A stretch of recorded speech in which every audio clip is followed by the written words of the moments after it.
Harga S21 Ultra ni boleh mencecah sehingga RM6K, tapi berbaloi ke untuk jangka masa yang panjang? Sebelum korang nak beli S21 Ultra, korang kena sentiasa cek IMEI sebab dari situ korang boleh tahu spek sama ada telefon ni menggunakan Snapdragon ataupun Exynos. Tapi kenapa saya suruh cek IMEI? Sebabnya sebelum saya beli telefon S21 Ultra, saya ingatkan saya beli Snapdragon punya version, tapi rupanya Exynos sebab saya percaya sangat kepada seller. But itu adalah salah saya sendiri sebab saya tak cek IMEI. So untuk korang yang nak cek IMEI, korang boleh cek IMEI dekat Google. Okey, saya pun tak nak cakap banyak, tapi apa-apa pun apa kata korang tekan butang subscribe, tekan butang like dan tekan butang komen selepas korang dah tengok video ni.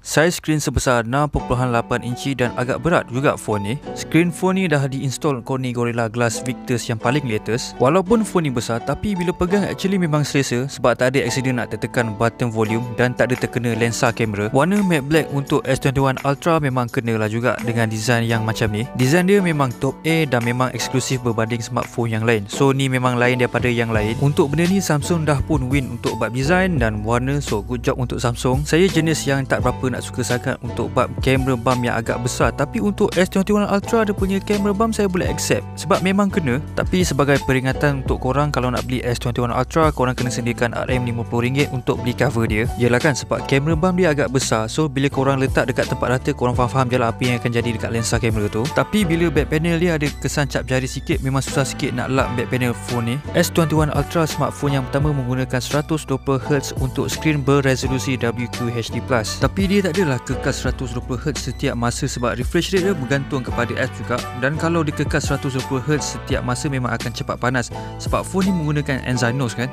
Tapi great news untuk masa yang akan datang, Samsung akan collab dengan AMD. So bila dengar AMD, Snapdragon mungkin akan tergugat sebab macam kita tahu AMD memang power bab chipset. Sebab Exynos 2100 still panas lagi sebenarnya. Kalau tengok channel YouTube Mr. Who's the Boss, dia ada buat comparison di antara Snapdragon 888 dan juga Exynos 2100. Bila dia run performance test sebanyak 5 kali di Antutu benchmark, memang Exynos bertambah lagi panas dan performance memang drop agak teruk. Untuk fingerprint scanner pula, since phone ni menggunakan skrin jenis AMOLED, macam kita tahu AMOLED memang fingerprint scanner dia dekat skrin. Walaupun saya tak berapa minat sangat dengan fingerprint scanner macam ni, tapi dia punya fingerprint boleh nak dikatakan laju juga. Tapi bagi saya, kalau S21 Ultra ada side mount fingerprint, memang jadi lagi even better. Itu opinion saya sebab bagi saya side mount fingerprint lagi membantu dari fingerprint dekat skrin. Untuk face unlock bagi saya cuma biasa je, tak adalah terlampau laju ataupun terlampau slow. S21 Ultra menggunakan interface One UI version 3.1 yang paling latest dan menggunakan operating system Android 11. Untuk task-task yang biasa macam SWAT, multitasking,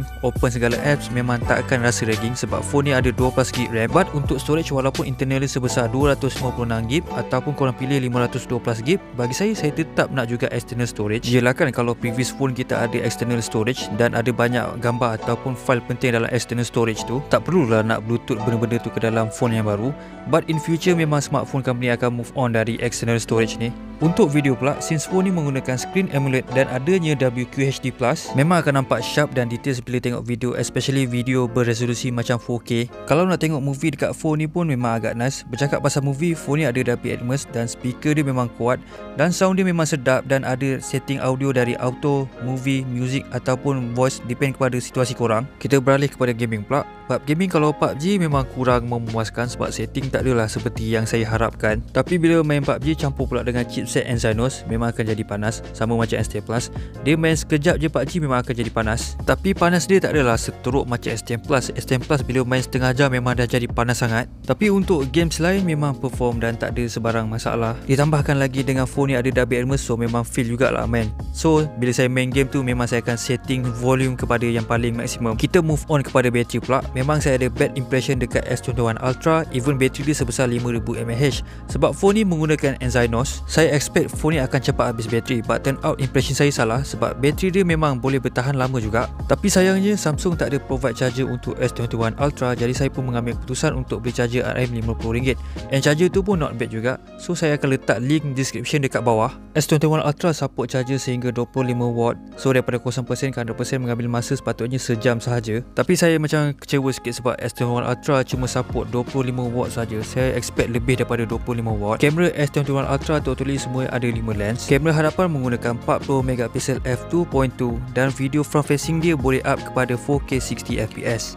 Kamera belakang ada 4 lens. Kamera utama menggunakan 108MP f1.8, kamera periskop menggunakan 10MP f4.9, kamera telefoto menggunakan 10MP f2.4, kamera ultrawide menggunakan 12MP f2.2. Untuk video belakang boleh support sehingga 8K video recording tapi 24fps sahaja. But overall dari 720p sehingga 8K, phone ni memang ada EIS, which is memang nice, tapi saya lebih prefer OIS. Jadi ini adalah sampel video dengan kamera test.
Yang jadi tarikan kamera dia ialah zoom capability sehingga 100 times. Tapi features ni saya tak tahu nak pakai untuk apa sangat, sebab nak katakan saya ahli astronomi tak juga. Benda yang saya komplain ialah harga phone mencecah sehingga 6K. Tapi Samsung tak ada pun provide dongle, cover case dan charger. Tapi diorang still jual benda-benda ni berasingan walaupun diorang kata nak saving environment.